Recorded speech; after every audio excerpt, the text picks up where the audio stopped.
ब्रह्मा मुरारिस्त्रिपुरान्तकारी भानुः शशि भूमिसुतो बुधश्च गुरुश्च शुक्रः शनि राहु केतवः कुर्वन्तु सर्वे मम सुप्रभातम।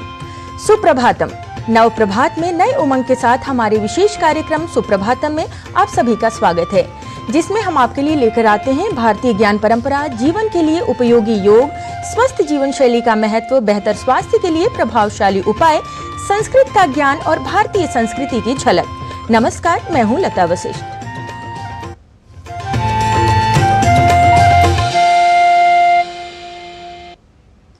भारतीय काल गणना की परंपरा अत्यंत समृद्ध रही है। पंचांग इसी का एक छोटा पर अनुपम उदाहरण कहा जाता है, जिससे हम तिथि, वार, नक्षत्र आदि जान पाते हैं। तो आइए कार्यक्रम की करते हैं शुरुआत आज के पंचांग के साथ। आज का पंचांग युगाब्द 5125, विक्रमी संवत 2080, शक संवत 1945, उत्तरायण, चैत्र मास, कृष्ण पक्ष, द्वितीया तिथि, बुधवार, चित्रा नक्षत्र। आज का दिन सभी के लिए मंगलमय हो। सुभाषित, जिसका अर्थ है सुंदर वचन, आवश्यक बातें, प्रेरणात्मक संदेश और अनुकरणीय विचार, जो हमारे साहित्य ग्रंथों में उपलब्ध होते हैं। तो देर किस बात की, सुनते हैं आज का सुभाषित।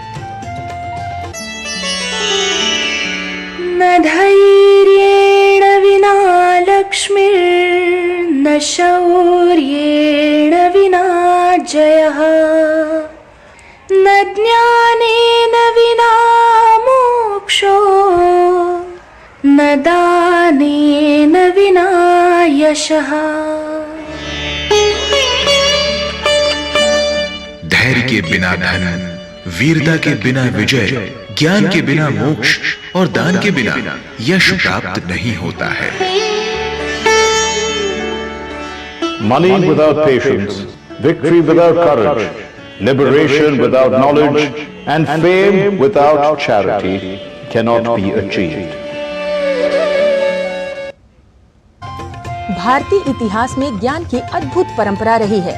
ज्ञान के इसी ऐतिहासिक क्रम में आज हम आपको सोमनाथ मंदिर के बारे में बताएंगे और जानेंगे कि कैसे सोमनाथ मंदिर हमारी संस्कृति, भक्ति, वैज्ञानिक टेक्नोलॉजी और वास्तुकला का प्रतीक बना हुआ है।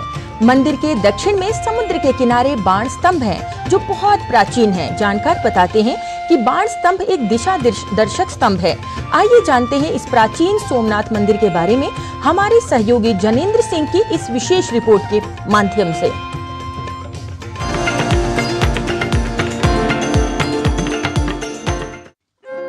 सौराष्ट्रे सोमनाथम च श्रीशैले मल्लिकार्जुनम उज्जैन्यां महाकालम ओंकारम ममलेश्वरम। भारतीय इतिहास में सर्वाधिक प्राचीन ग्रंथ वेद हैं, जिनमें वैदिक कालीन संस्कृति का सम्यक निदर्शन प्राप्त होता है। वेदों में कला एवं शिल्प के उन्नयन के पर्याप्त प्रमाण प्राप्त होते हैं। उस काल में वास्तुकला, प्राचीन मंदिर निर्माण कला एवं गृह निर्माण कला अपने उत्कृष्ट रूप में थी। वेदों और पुराणों में सोमनाथ मंदिर का महत्व अत्यधिक है। कहा जाता है कि मंदिर का निर्माण चंद्रदेव ने किया था। यह भारतीय इतिहास तथा हिंदुओं के चुनिंदा और महत्वपूर्ण मंदिरों में से एक है। इसे आज भी भारत के 12 ज्योतिर्लिंगों में सर्वप्रथम ज्योतिर्लिंग के रूप में माना व जाना जाता है। यह गुजरात प्रांत के काठियावाड़ क्षेत्र में समुद्र के किनारे स्थित है। इस समुद्र के किनारे 12 और 13 नवंबर 1947 को तत्कालीन गृह मंत्री सरदार वल्लभ भाई पटेल यहाँ पर आए थे और इसी समुद्र के किनारे उन्होंने समुद्र के जल को अपनी मुट्ठी में लेकर एक संकल्प लिया था कि इस जगह पर एक नया और शानदार भव्य मंदिर का निर्माण किया जाएगा। मेरी नजर में सोमनाथ का पुनर्निर्माण उस दिन पूरा होगा जब इसकी नींव पर विशाल मंदिर के साथ ही समृद्ध और संपन्न भारत का भव्य भवन भी तैयार हो चुका होगा। समृद्ध भारत का वो भवन जिसका प्रतीक सोमनाथ मंदिर होगा। हमारे प्रथम राष्ट्रपति डॉक्टर राजेंद्र प्रसाद जी का ये सपना हम सभी के लिए बहुत बड़ी प्रेरणा है। 11 मई 1951 को पहली बार सोमनाथ शिवलिंग की जो प्राण प्रतिष्ठा थी वह तत्कालीन राष्ट्रपति डॉक्टर राजेंद्र प्रसाद जी के द्वारा की गई थी। किंतु यह निर्माण तो वर्तमान है, मगर इसका निर्माण के बारे में जाना जाए तो इसका इतिहास भी अनोखा और हमारे पुराणों, वास्तुकला और विज्ञान के अनुसार आगे बढ़ती है। माना जाता है कि भगवान के नाम पर इस मंदिर का नाम सोमनाथ कहा गया है। सोमनाथ का मतलब चंद्रमा होता है। चंद्रमा की 27 पत्नियां थीं, जो दक्ष प्रजापति की कन्याएं थीं। यह 27 कन्याएं भारतीय खगोल विज्ञान को भी बताता है। जो 27 नक्षत्र होती हैं, जो इसमें प्रमुख नक्षत्र होता है वह रोहिणी है, और रोहिणी चंद्रमा की पहली पत्नी थी, और चंद्रमा का प्रेम रोहिणी के प्रति ज्यादा था। इसके चलते इनको दक्ष प्रजापति का श्राप झेलना पड़ा। उस श्राप के चलते वो खंडित हुए, और उसके बाद चंद्रमा ने भगवान शिव की आराधना की और शिव भगवान से वरदान प्राप्त किया। इसके पश्चात पुनः उसी गौरवशाली स्वरूप में आए, और उसके बाद उन्होंने यहाँ पर मंदिर बना करके पूजा अर्चना की। उसी के ऊपर पहला सोमनाथ मंदिर बनाया गया, और जब जब मंदिर टूटता रहा और बार बार बनता रहा। हमारे देश के प्रधानमंत्री श्री नरेंद्र मोदी जी ने बतौर ट्रस्टी व अध्यक्ष पिछले 10 वर्षों में सोमनाथ मंदिर के विकास को नई दिशा दिखाई। उनके नेतृत्व में गर्भगृह व शिखर के कलश को स्वर्ण मंडित और लाइट एंड साउंड से मंदिर को रोशन किया गया। मंदिर के दक्षिण में समुद्र के किनारे बाण स्तंभ हैं, जो बहुत प्राचीन हैं। लगभग 6वीं शताब्दी से बाण स्तंभ का उल्लेख इतिहास में मिलता है, लेकिन ये कोई नहीं जानता कि इसका निर्माण कब हुआ था, किसने कराया था और क्यों कराया था। जानकार बताते हैं कि बाण स्तंभ एक दिशा दर्शक स्तंभ है, जिसके ऊपरी सिरे पर एक तीर अर्थात बाण बनाया गया है, जिसका मुंह समुद्र की ओर है। इस बाण स्तंभ पर लिखा है आसमुद्रांत दक्षिण ध्रुव पर्यंत अबाधित ज्योति मार्ग। इसका मतलब ये है कि समुद्र के इस बिंदु से दक्षिण ध्रुव तक सीधी रेखा में एक भी अवरोध या बाधा नहीं है। इस पंक्ति का सरल अर्थ यह है कि सोमनाथ मंदिर के उस बिंदु से लेकर दक्षिण ध्रुव तक अर्थात अंटार्कटिका तक एक सीधी रेखा खींची जाए तो बीच में एक भी पहाड़ या भूखंड का टुकड़ा नहीं आता है।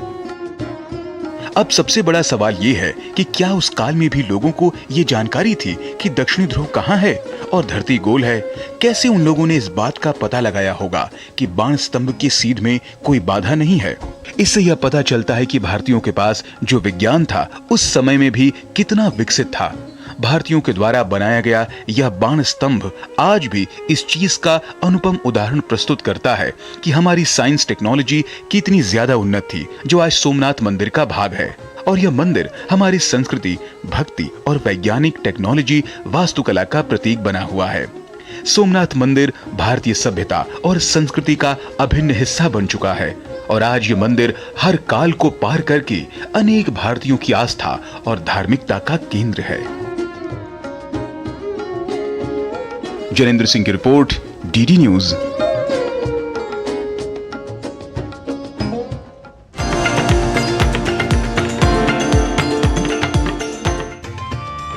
बिनाइन पैरोक्सिज्मल पोजिशनल वर्टिगो एक आम समस्या है, जिसमें व्यक्ति को चक्कर आने या असंतुलित महसूस करने की अनुभूति होती है। क्यों उत्पन्न होती है ये समस्या और कैसे इसमें सुधार किया जा सकता है, आइए देखते हैं हमारी सहयोगिनी किरण भारद्वाज की इस विशेष रिपोर्ट में।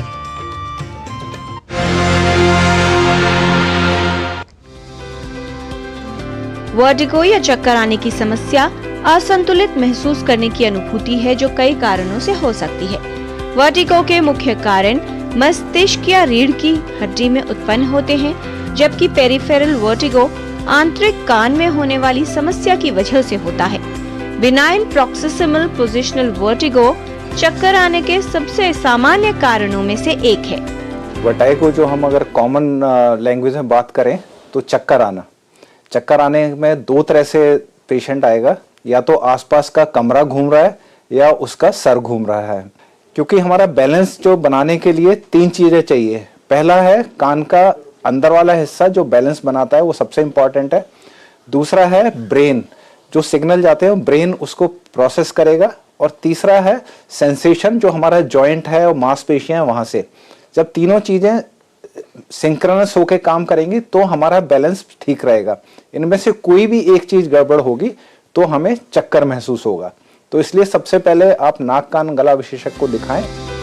वर्टिगो के लक्षण अचानक विकसित हो सकते हैं जो कुछ सेकंड तक रह सकते हैं या बहुत लंबे समय तक भी चल सकते हैं। जो वर्टिगो है, जिसको हम पेरिफेरल वर्टिगो बोलते हैं, जो कान की वजह से होता है, उसमें मरीज को उल्टी भी साथ में आती है। जब चक्कर आएगा तो उल्टी आएगी।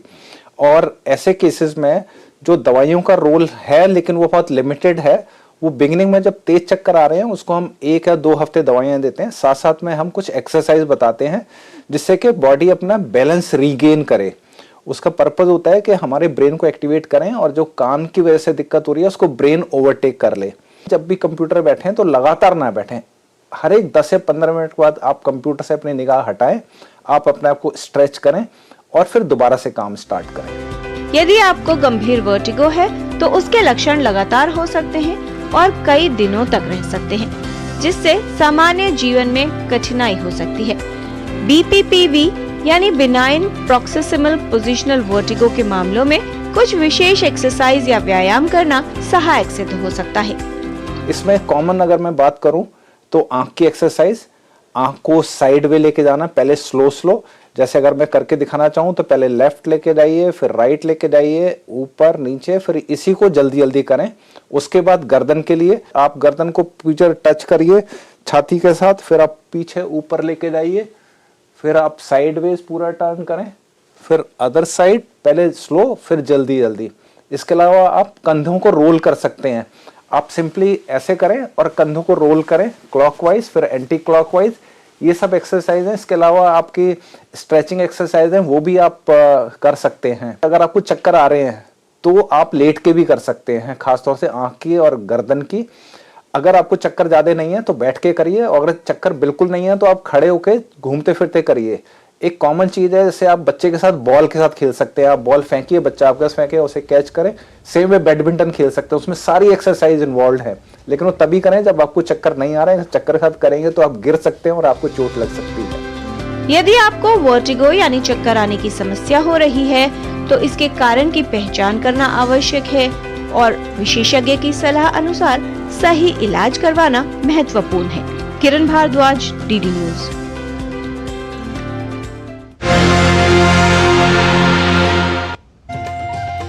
और अब कार्यक्रम में समय है एक अल्प विराम का। आप देखते रहिए DD न्यूज।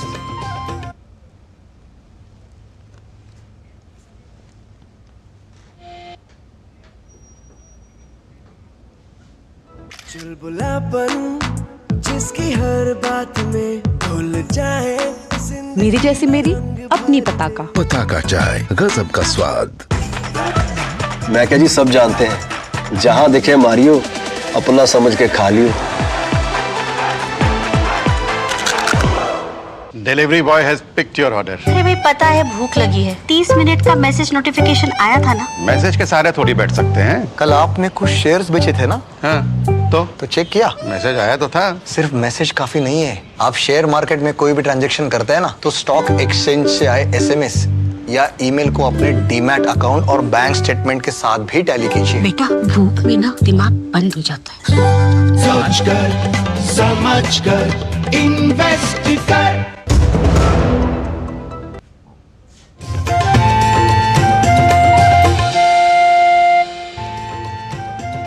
ब्रेक के बाद पुनः एक बार आपका स्वागत है। समय पर बीमारी का पता लगाना और समय पर उसका इलाज होना बहुत आवश्यक है, किंतु बीमारियों से जितना संभव हो स्वयं को बचा कर रखना भी उतना ही आवश्यक है, जिसके लिए हम सबके पास उपहार के रूप में उपलब्ध है योग। गर्दन और मांसपेशियों की जकड़न को ठीक करने के लिए कौन सा योगासन है सबसे अधिक लाभदायक, आइए सीखते हैं आज के योग प्रभाग में। नमस्ते, मैं संगीता जैन। आज की व्यस्त दिनचर्या या कहें अस्त व्यस्त दिनचर्या, शरीर की अकड़न, जोड़ों की अकड़न, मांसपेशियों की अकड़न कई लोगों में देखने को मिलती है। जब शरीर एक ही स्थिति में लंबे समय तक रहता है तो हलन चलन ना मिलने की वजह से संबंधित भाग जकड़ सा जाता है, उसमें दर्द पैदा हो जाता है।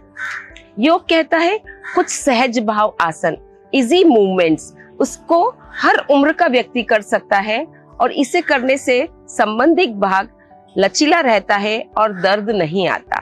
तो हम जानते हैं कुछ सहज भाव आसन। यदि गर्दन जकड़ी हो तो गर्दन का थोड़ा मूवमेंट करेंगे।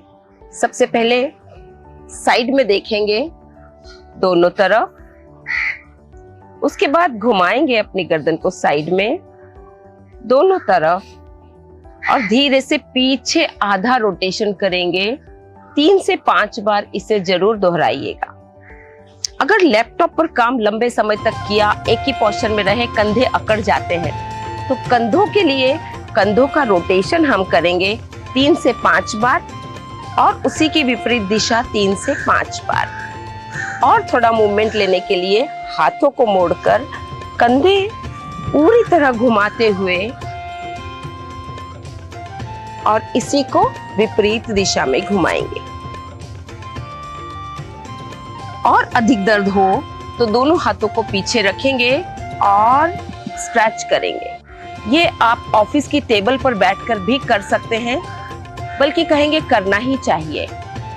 और ये है यष्टिकासन, जिसमें पूरे शरीर में खिंचाव मिलने से शरीर लचीलापन बनाए रखता है। और हम जानेंगे पूज्य हंसा माँ से इस विषय पर कुछ और जानकारियां। नमस्कार। शरीर जैसे जैसे काम काज में बिजी रहता है, कहीं न कहीं कुछ होता ही है। कभी शरीर अकड़ जाता है क्योंकि लंबे समय हम एक ही स्थिति में बैठे रहते हैं या खड़े रहते हैं। ये अकड़न शरीर की, और साथ में दर्द होना, थोड़ी सोरनेस आना, ये भी बहुत आम बात है और इसीलिए थोड़ा ध्यान देना ज़रूरी है। जहाँ भी कहीं ये चीज़ें महसूस हो वहाँ थोड़ा सा मसाज करना, थोड़ा चीज़ों को दबा कर छोड़ना। जब हम चीज़ों को दबा कर छोड़ते हैं तो वह सर्कुलेशन अच्छा होता है, तो दबाव देना। ज़रूरत है कि हम थोड़ी सी पानी का ध्यान दें कि हम ज़रूरत से ज़्यादा पानी ना पिएं, लेकिन कम पानी भी ना पिएं। कम से कम 3 से 4 लीटर पानी जाना ही चाहिए। और थोड़े थोड़े सूक्ष्म व्यायाम करें, ये व्यायाम बहुत ज़रूरी है। धूप बहुत ज़रूरी है शरीर के लिए। इन सब बातों का ध्यान रखना है तो ये सब चीज़ें ठीक हो जाएगी। जहाँ दर्द है वहाँ अटेंशन देना ही है। नमस्कार। योग शिक्षा के बाद अब बात करते हैं संस्कृत शिक्षक की। शिक्षण एक ऐसा क्रिया है जिसके बिना मनुष्य अधूरा ही है। वह पूर्णता कुछ सीखकर ही प्राप्त करता है और पूर्णता मनुष्य जीवन को नया रूप प्रदान करती है। संस्कृत शिक्षण में आज ऐसा ही कुछ सीखते हैं और हम भी पूर्णता की ओर आगे बढ़ने का प्रयास करते हैं। तो आइए चलते हैं अपने सहयोगी नारायण दत्त मिश्र के पास और प्राप्त करते हैं संस्कृत का ज्ञान।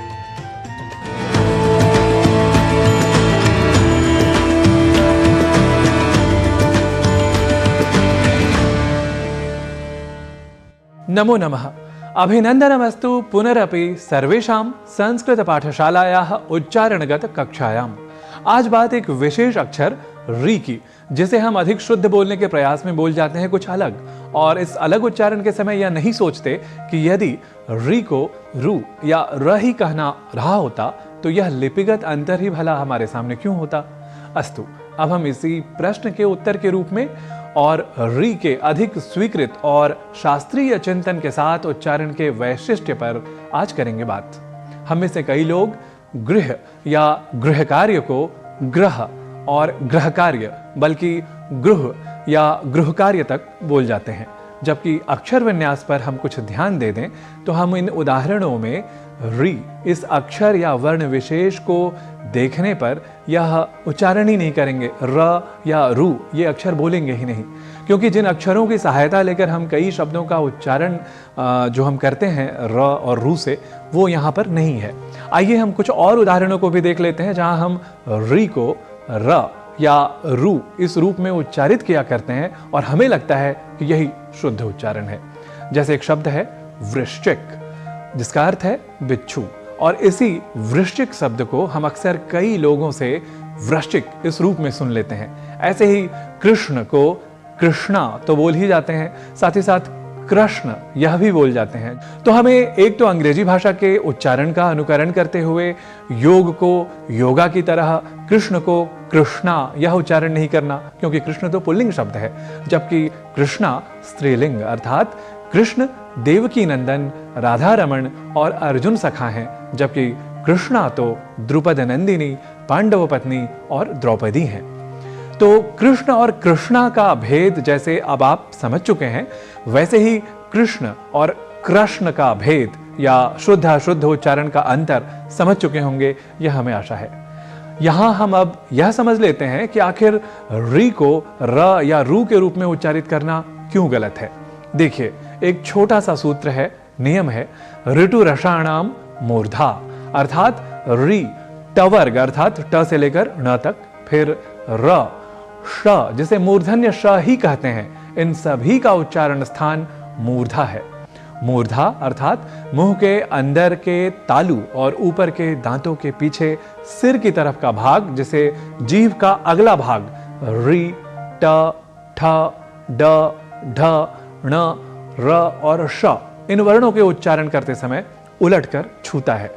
अब विशेष यहां यह है कि री और र इन दोनों का उच्चारण स्थान क्योंकि एक ही है तो समान ही उच्चारण हो जाए तो विशेष समस्या तो नहीं होनी चाहिए। पर जैसे ही हमें ऐसा लगे तो साथ में ही यह भी सोचना चाहिए कि री और र का लिपिगत यानी लेखनगत भेद भी इन अक्षरों को एक दूसरे से पृथक करता है। इसलिए जैसे ट का अलग उच्चारण है, वैसे ही र का अलग और री का अलग उच्चारण स्वतः ही हो जाएगा। समग्रता से कहें तो री को री के रूप में ही समझना है और र और र के रूप में नहीं। अर्थात ऋण, ऋषि, कृषि, कृष्ण, संस्कृत, उपकृत, कृत्य, गृहीत जैसे कई शब्द हैं जिनका उच्चारण हमें रण या ऋण, ऋषि या ऋषि, कृषि या कृषि इत्यादि के रूप में नहीं करना। तो ऐसे ही उच्चारणगत और लिपिगत भेद को समझते हुए री इस अक्षर वाले शब्दों का शुद्ध उच्चारण करने का करते रहें अभ्यास।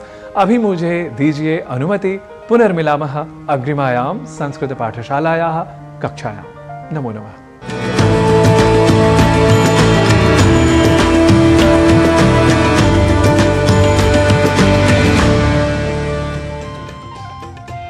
कार्यक्रम में आगे बढ़ते हैं और देखते हैं गुजरात के अरवल्ली जिले के भीतरी इलाकों में मेघराज तालुका की महिलाएं विलुप्त होती जा रही और देसी अनाज की जटिल खेती का काम करती हैं।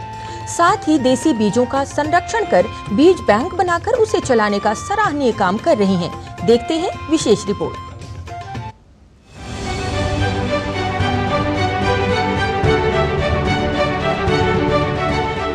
मेघराज तालुका के बलोना गांव में 10 महिलाओं का एक समूह है जो बावलो, गजरो, चेनो, कुरी, कांग, ज्वार, नागली जैसे भूले बिसरे बीज तैयार कर आसपास के किसानों तक पहुंचाते हैं। महिलाओं का कहना है कि जब किसान उनके पास बीज के लिए आते हैं तो वो उतने ही बीज या फिर बोने के लिए भी बीज ले जाते हैं, जबकि उत्पादन के बाद दोगुने बीज वापस दे जाते हैं।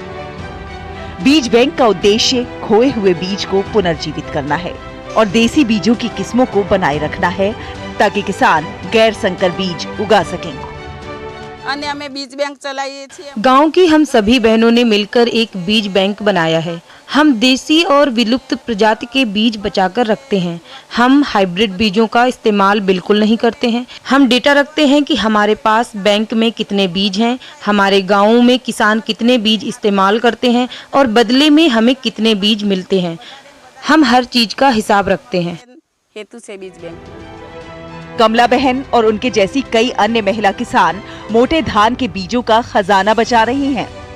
वो स्वयं मिलेट यानी मोटे धान की खेती करते हैं और उनके बीज बैंक से अन्य किसानों को भी मिलेट की खेती के लिए बीज उपलब्ध हो जाते हैं। बीज बैंक माथी हम सभी कृषि देसी बीजों को बैंक में रखते हैं। जो किसान देसी फसलों को उगाना चाहते हैं वे हमसे बीज ले सकते हैं, बदले में उन्हें दोगुना बीज वापस करना होगा। उपयोग कर सके। ये उन महिलाओं की कहानी है जिन्होंने भूले हुए मोटे अनाज की खेती को अपनाया है और साथ ही साथ ये बीज बैंक परिचायक है इनके सशक्तिकरण का। कमला दामोर आगे कहती हैं कि हम डेटा रखते हैं कि हमारे पास बैंक में कितने बीज हैं, हमारे गांव में किसान कितने बीज इस्तेमाल करते हैं और बदले में हमें कितने बीज मिलते हैं। हम हर चीज का हिसाब रखते हैं। एसएचजी की महिलाएं हैं, जो हमारी सखी मंडल की महिलाएं हैं, वो सारे मिलके अपने यहाँ पर जो परंपरागत बीज होते हैं, जैसे कि यहाँ पर जो धान होता है, वो धान में पुराने धान थे हुए है जो कोदरा है, बाजरा, बंटी है और कांग है, वो सारे धान यहाँ पर विलुप्त होने जा रहे हैं। मानो कि यहाँ पर जो बीज हम बाजार से लाते हैं वो कभी कभी कॉमर्शियल रहते हैं, परंपरागत रहते नहीं है। तो पुराने जो धान है उनको बचाने के लिए ये महिलाएं सीड बैंक की एक कामगिरी कर रही है। इस बीज बैंक में गुजराती देसी बाजरे की किस्मों के भी कई बीज हैं, जो अब राज्य के बाकी हिस्सों में दुर्लभ हो गए हैं। यहाँ ज्वार, नागली, बावलो, गजरो, चेनो, कुरी, कांग और सामा के भी बीज हैं। ये महिलाएं न केवल दुर्लभ बीजों को बचा रही हैं, बल्कि सशक्तिकरण की एक नई इबारत लिख रही हैं। अरवली से अंकित चौहान की रिपोर्ट, डीडी न्यूज। इन्हीं महिलाओं की तरह आप भी निरंतर कर्म में लगे रहिए। हमारे ग्रंथ भी यही सिखाते हैं, चरई वेति चरण वै मधुविंदति, अर्थात अपने संकल्प को पूरा करने के लिए तन मन धन से लगे रहिए, चलते रहिए, सफलता अवश्य आपके कदम चूमेगी। आज के लिए बस इतना ही। कल पुनः उपस्थित होंगे भारतीय ज्ञान की कुछ विशेष झलकियों के साथ। तब तक के लिए हमारी पूरी टीम को दीजिए अनुमति। नमस्कार।